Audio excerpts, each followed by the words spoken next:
देखिए दोस्तों, आज सुबह सुबह मैं कितने कपड़े साफ कर चुकी हूँ। तो 7 दिन तक मेरा हेल्थ अच्छा नहीं था, मैं बीमार थी। तो घर में देखो कितना कितना सारा पूरा कपड़ा पड़ा हुआ था, इससे भी और ज़्यादा था। और वो साकुरू पहन के चले गए उनके कपड़े। तो ऐसा होता है।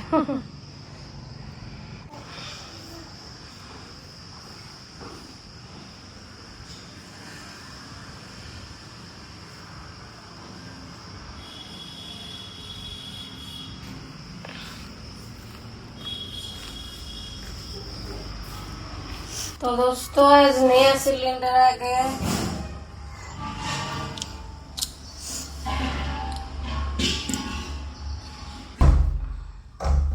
तो दोस्तों, मैं कपड़ा सुखाने के लिए ऊपर गई थी और ऊपर पूरा मैं कपड़ा सुखा के चली आई नीचे। तो जब शाम को गई तो वो पूरा कपड़ा ओवरलोड हो गया था। और वो जो डोरी था ना, वो रॉड से लगा हुआ, तो डोरी पूरा पूरा छिड़ गया और पूरा जितने सारे कपड़े वो नीचे गिर गए, फिर से गंदा हो गया। तो क्या हुआ ना, मैं रोज 2 दिन को एक बार 2 दिन को एक बार करके मैं सारे कपड़े को साफ करके रखती हूँ। पर अभी क्या हुआ ना, अभी 7 दिन हुए हैं, मेरा तबीयत अच्छा नहीं रहा। मेरा अस्थमा हुआ था और मेरा सर्दी जुकाम हुआ था। तो मैं घर का कोई भी कुछ भी काम नहीं कर पा रही थी। तो वैसे बहुत सारा कपड़ा पड़ा था। और सागुरु भी उनके ड्यूटी को गए हैं, वो उनके ड्यूटी को जाते हैं और घर में जब भी आते हैं वो थोड़ा सा रसोई या घर का जो छोटा मोटा काम है, पप्पू का देखभाल करना, मेरा देखभाल करना, तो ये सब में उनका टाइम चला जाता है। फिर वो ड्यूटी जाते हैं। तो घर में बहुत सारा कपड़ा पड़ा था, तो उसको मैं इकट्ठा करके पूरा साफ करे एक बार। तो एक बार जो साफ करे ना 7 दिन का, तो वो ओवरलोड हो गया। और ओवरलोड होके वो ऊपर में सुखाने गई तो वो पूरा छिड़ गया और नीचे गिर गया। तो फिर से मैं डोरी को बांधी और फिर से उनको जो गंदा कपड़ा को फिर से धो के सुखाई। तो ऐसा होता है दोस्तों, अगर कोई सिंगल फैमिली में रहे तो ऐसा होता है। जॉइंट फैमिली में भी वैसा सिचुएशन रहता है। अगर फैमिली कोऑपरेटिव हो तो वो फैमिली मेंबर्स जो भी रहे वो फैमिली में, तो सारे खुशी में रह सकते हैं। पर अगर पूरा फैमिली मेंबर एक औरत के ऊपर या आदमी के ऊपर डिपेंडेंट रहे तो उस घर में कभी भी सुख शांति नहीं रहता। तो जैसे कि मैं जो फैमिली से बिलोंग करती हूँ, मैं आई हूँ मेरे मायके में, क्या होता है, मेरे पिता के जो मेरे ग्रैंडपा ग्रैंडमा जो है और मेरे भाई बहन है, तो उनका जो भी गंदा कपड़ा पड़ा या जो भी उनको सिचुएशन खराब, उनका हेल्थ खराब हो, जो भी हो, उसका जो सारा चीज जिम्मेदारी मेरे मम्मी उठाते थे। तो ये थोड़ा सा गलत बात है। आपको मतलब हर घर में ऐसा होना चाहिए कि खुद इंडिपेंडेंट बने। सारे आपके जो चीज है वो एक ही लोगों के ऊपर थप्पा मत डालिए कि वो ही करेगी वो ही करेगा। तो हमारा क्या ना, हम दोनों रहते हैं तो दोनों ही काम मिलजुल कर देते हैं। तो जिस भी दिन घर पे सागुरु रहेंगे तो वो बच्चे को संभालेंगे, मैं घर का साफ सफाई कपड़ा धोना सब मैं कर लेती हूँ। और मैं जब थक जाती हूँ तो पप्पू को पकड़ती हूँ और पप्पू को पकड़ने के बाद फिर सागुरु उनका रसोई का काम शुरू कर देते हैं। तो हम काम को मिलजुल कर करते हैं, जितना भी घर का काम हो। नहीं था तो कल क्या हुआ ना, कल सागुरु ड्यूटी को निकल रहे थे। रात को 2 बजे उनको कॉल आया था कि ड्यूटी को आपको आना है। और वो उनका ड्यूटी 4 बजे था। वो 4 बजे ड्यूटी को पहुंच गए और पहुंचने के बाद स्टेशन मास्टर को बोले कि मेरी बीवी का हेल्थ खराब है, मैं थोड़ा सा उनको देख के आती हूँ, घर में कुछ भी खाना पीना सामान नहीं है, वो रसोई नहीं कर पाएंगे, उनका बहुत ही हेल्थ खराब है। तो ऐसा बोल के 1 घंटे वो ही ट्रेन में उनका सामान रख के वो चले आए घर को। और घर में आके रात 4 बजे से लेकर पूरा 5 बजे तक रसोई कर राइस दाल और सब्जी बना के वो गए।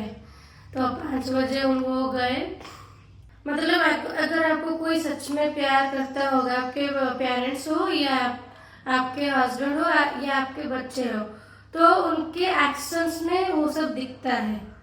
उनको जो प्यार में जो बातें करते हैं ना कितने लोग कि मैं ये कर दूंगा वो कर दूंगा, ऐसे प्यार में जो मीठी मीठी बातें करते हैं, पर एक्शंस जब आता है लेने के लिए वो कुछ भी नहीं ले पाते।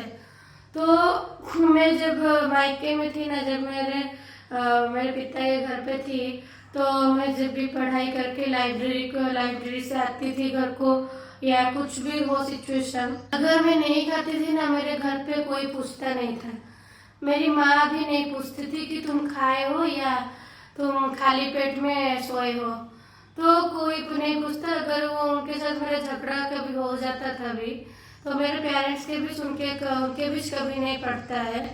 तो मेरे पिता माता के बीच झगड़ा होता रहता है, तो वो बच्चों को भी कोई फिक्र नहीं करते। बच्चे खाए पिए या पढ़े या बाहर कहीं गए तो उनको कुछ नहीं फर्क पड़ता।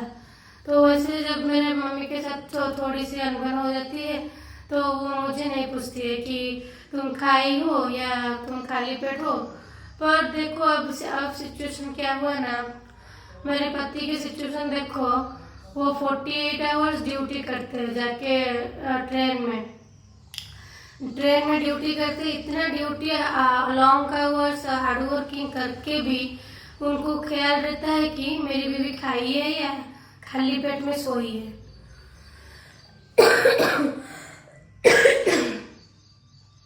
तो उनका ये जो फिक्र रहता है, तो हमेशा कपल्स में झगड़े होते रहते हैं, मतलब छोटे मोटे, ज्यादा नहीं। मतलब आपके घर, आप अगर मैरिड हो तो आपको पता होगा कि घर में अगर राशन का हो या फैमिली रिलेटिव्स का हो या आपके बच्चों का हो, तो कोई ना कोई प्रॉब्लम होता है और कपल्स के बीच कुछ ना कुछ झगड़े होते रहते हैं।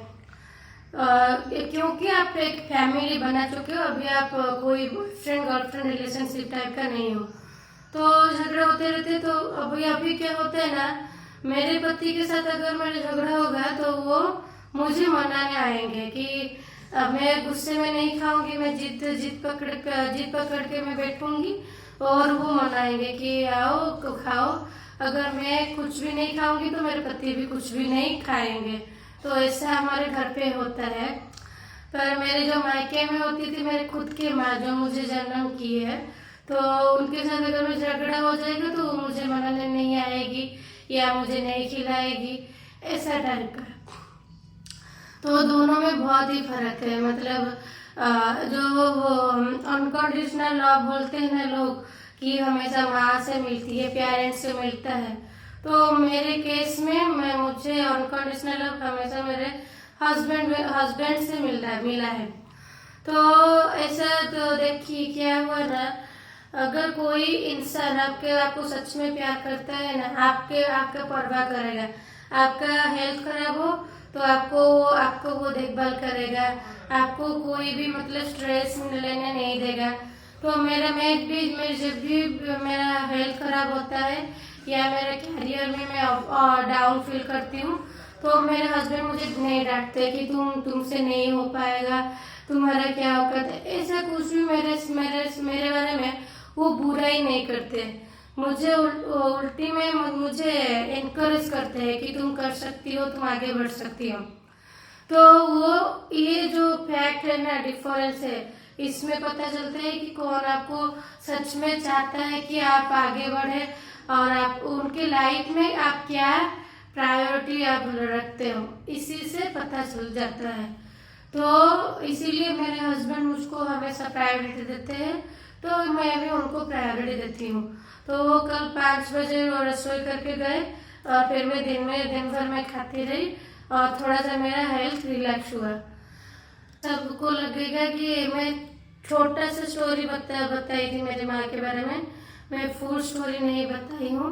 हमारे इंडिया में सब लोग सिर्फ शादी करते इसी वजह से कि उनको उनका वंश आगे बढ़ाना है। किसी को भी अपने बच्चों से प्यार या लगाव नहीं होता। जो प्यार किसे कहते हैं? जिस प्यार में आप आगे बढ़े, आपको कोई एनकरेज करे, आपके बारे में वो सोचे। अगर आप गलत हो पूरा दुनिया के सामने, तो वो बोले कि नहीं, तुम ठीक हो, तुम आगे कुछ कर सकती हो। तो ऐसा बोलने वाला कोई हो, वो उसको रियल लव बोलते हैं। पर आजकल के पेरेंट्स बहुत ही टॉक्सिक है। वो बच्चों की जिंदगी बर्बाद करने तक वो भी सोच लेते हैं कि बच्चों का जिंदगी पूरा तहस नहस हमें करना है। कोई अगर फेस करा होगा ना टॉक्सिक पेरेंट्स को, तो वही सिर्फ ये बात को समझ पाएगा। सब लोग पेरेंट्स होने के लायक नहीं है, वो माँ हो या बाप हो। तो मेरे बारे में अगर मैं बोलूँ तो मैं बचपन से मुझे कुछ भी प्यार ही नहीं मिला कभी भी। मैं हमेशा डिप्रेशन में रहती थी। देखो, अगर आपका पेरेंट्स के बीच अच्छा नहीं पड़ता है ना, उनका मैरिड लाइफ खराब जाता है और फाइनेंशियली उनको प्रॉब्लम बहुत ही वो फेस करते हैं, तो ये श्योर आप जान जाओ कि उनके जो बच्चे होंगे ना, उनका भी लाइफ पूरा बदतर जाएगा, पूरा भी खराब जाएगा। तो यही है, आप एक अच्छे परवरिश, अच्छे एनवायरनमेंट में बच्चे कब रहते हैं? जब उनका पेरेंट्स ठीक में हो। अगर पेरेंट्स के बीच हमेशा लड़ाई झगड़ा, ऐसा खराब एनवायरनमेंट वो क्रिएट करे पेरेंट्स खुद ही फैमिली के बीच, तो वो बच्चे कहाँ से उनको माइंड अच्छा रहेगा, वो उनका हेल्थ अच्छा रहेगा। तो ये सोचना चाहिए हर पेरेंट्स को।